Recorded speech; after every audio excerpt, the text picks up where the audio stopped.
What's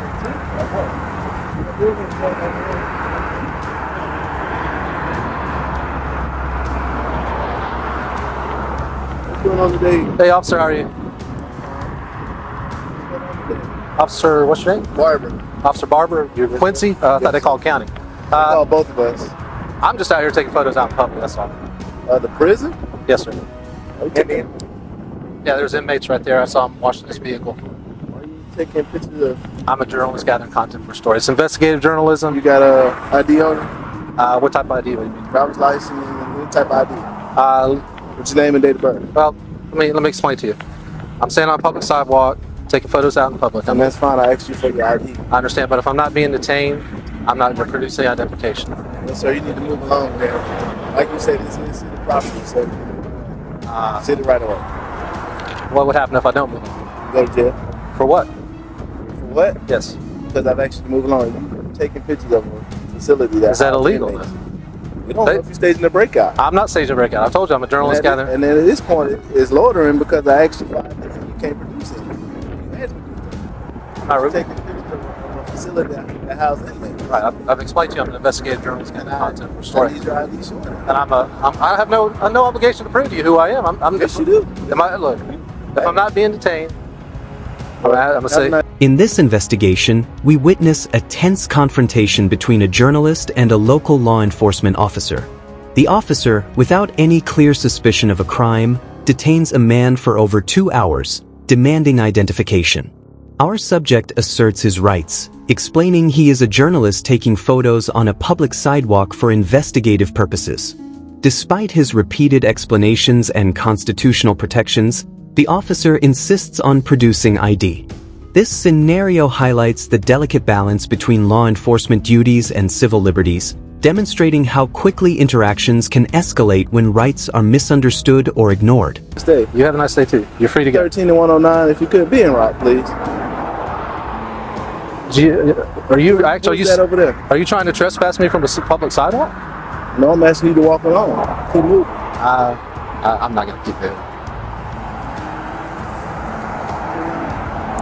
I got a job to do, so I'm out here to do my job. I appreciate if you didn't. I appreciate if you didn't interfere and obstruct my rights.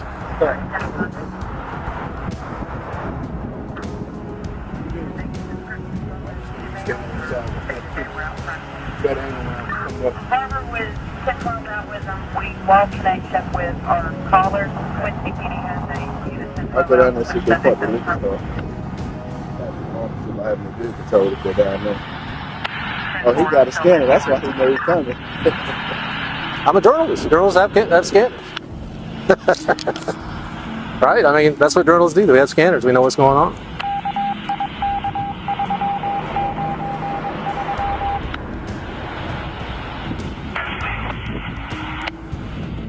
This is constitutionally protected activity, safeguarded by the First Amendment.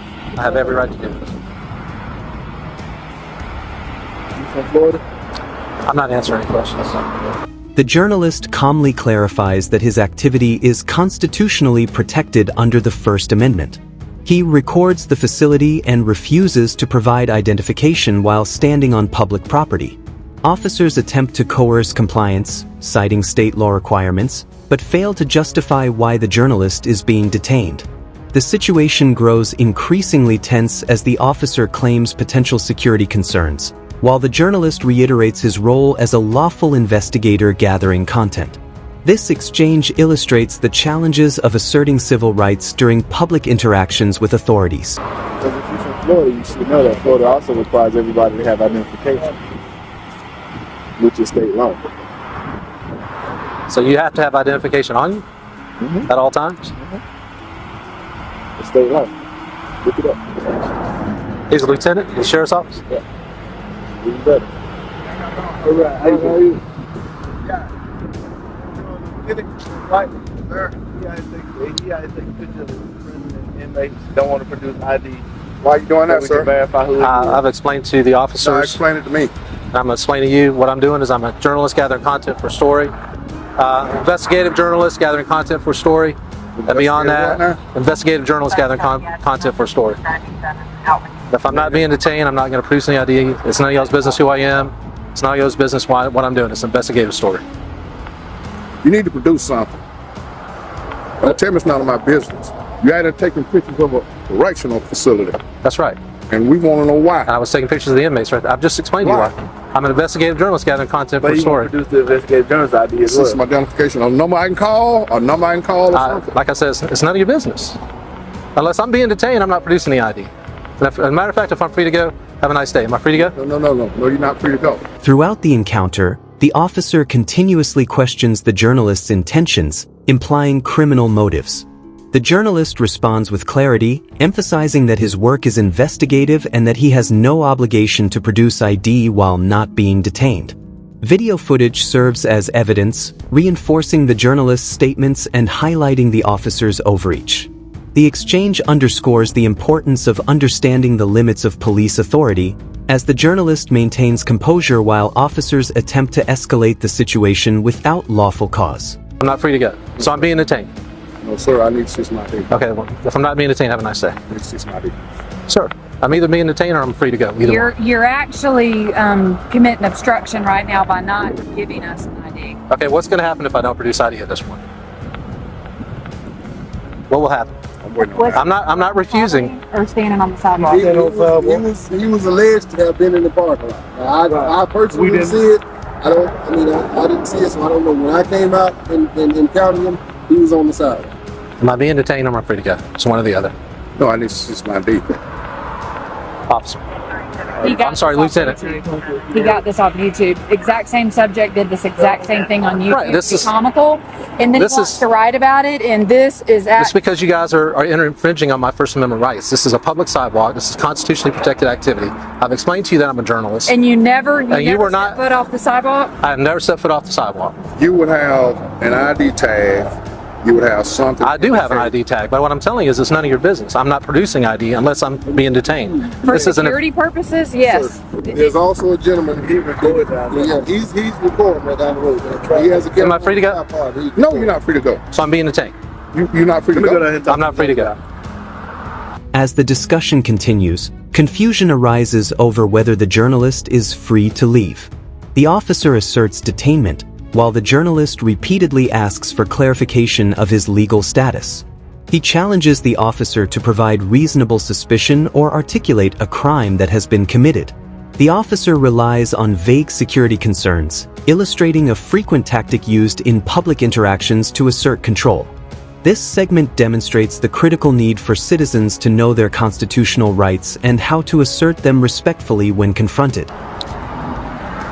Okay, this is not a public building. That's not a public building. It's not It's a state correctional institution, man. Okay, You're Tiffany and for Parsons. yes, Tiffany Parsons. What's your badge number? 37, Gadsden County Sheriff's Office. Thank you. Phone number 627-9233. And if you need anything Relax. further, I can give Okay. it to you. Relax. This is a security issue because This we is have a First prisoners Amendment in here. issue. This is a constitutionally protected right, safeguarded by the First Once Amendment. you come off the sidewalk, it's a security I've never been off the issue. sidewalk. Have you seen me off the sidewalk? Have you witnessed me on their property? Videotapes. Can you Go guys request get it. a sergeant or lieutenant and let's just view the videotapes? I have my chief of security in there. Okay, because if you step I never stepped off the sidewalk. we have a big issue. I never stepped foot off the sidewalk. I've been on the sidewalk the whole time. If I'm free to go, have a nice day. You're not free to go So I'm being detained. temporarily. For what reason? What's your reasonable articulable Because I'm suspicion? conducting an investigation. Based on what? What am I doing that's I'm illegal? conducting an investigation. What's your and reasonable- my badge says that I can. What's your reasonable and you articulable will suspicion? Be quiet. What is your reasonable I'm articulable conducting an suspicion? investigation. Based on I'm what? conducting an investigation based on What a potential security issue. Potential security issue. Potential security issue. That's I've- right. I've explained to Until you- I see the tapes, I have right to see the tapes. And after I see the tapes, So you got to detain me until you see the tapes. Can you shut up long enough for me? Video evidence and documentation play a central role in this confrontation. The journalist insists he has remained on public property at all times and requests officers to view the tapes to verify his account.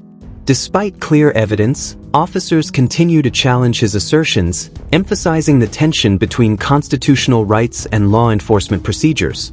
This highlights a common scenario where public documentation, such as video recording, serves as protection against overreach and reinforces the journalist's insistence on lawful treatment and transparency. To finish talking? That's not very nice. I don't give a damn. Okay.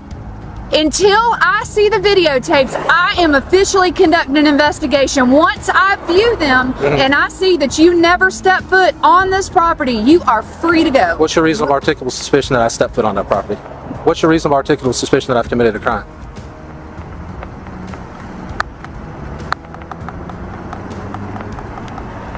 Did you take an oath upholding and defend the Constitution of the United States, ma'am? Are you aware that this is a First Amendment right? Are you remaining silent? I am pleading the fifth. How about that? Isn't that great? That's great. I can't drive because I've never been. We've got your white vehicle from St. Johns County, and I have all of your driver's license information. Your license is in fact disqualified. Now that I have both of your information, the warden of this property wants you officially trespassed. Do both parties understand and acknowledge that you... The officer attempts to justify her actions by citing security concerns and conducting an investigation, though no concrete evidence supports a detainment. The journalist maintains a firm stance, challenging the officer to provide reasonable articulation of suspicion. Their dialogue showcases the importance of understanding First Amendment protections, the right to remain silent, and the legal requirements for lawful detention. It also emphasizes the need for accountability and professional conduct within law enforcement when interacting with the public. You are trespassed from this property from this point forward. I have a property receipt for you, sir, because your phone was found and I'm turning it over to you. Okay. Here is your property receipt. Glad to get that back to you. Glad we could identify both of you. You have officially been trespassed from the property again. I'm iterating that for the second, third, and fourth time. I'm trespassed? You are trespassed, Mr. Thomas James Covenant and Mr. Jeffrey Gray from St. Johns County, St. Augustine. You're trespassed as well. Okay? I understand. Okay. Paperwork? So go ahead and go back to your car and put the keys in there. The female guy. Eventually, the officers complete their procedure, trespassing the journalist from the property. Property receipts are exchanged, confirming the return of personal belongings. While the situation resolves formally, the encounter illustrates the tension between individual rights and law enforcement authority. The journalist's persistence, knowledge of legal protections, and recording of events serve as an example for others on how to navigate confrontations lawfully. This segment reinforces the significance of awareness, preparation, and exercising one's constitutional rights responsibly in public spaces. Gaston County Sheriff's Deputy said that my license was disqualified, and she basically dared me to go get in my car, start it up, and drive off. Well, look what I'm doing. She's sitting across the street watching us. Okay. So, I'm gonna get her too this way. let's go see, have a word with her.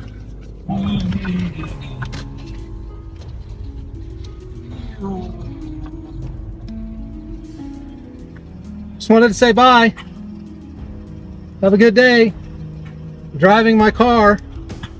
Have a good day, ma'am. In conclusion, this case highlights the broader implications of civil liberties and accountability.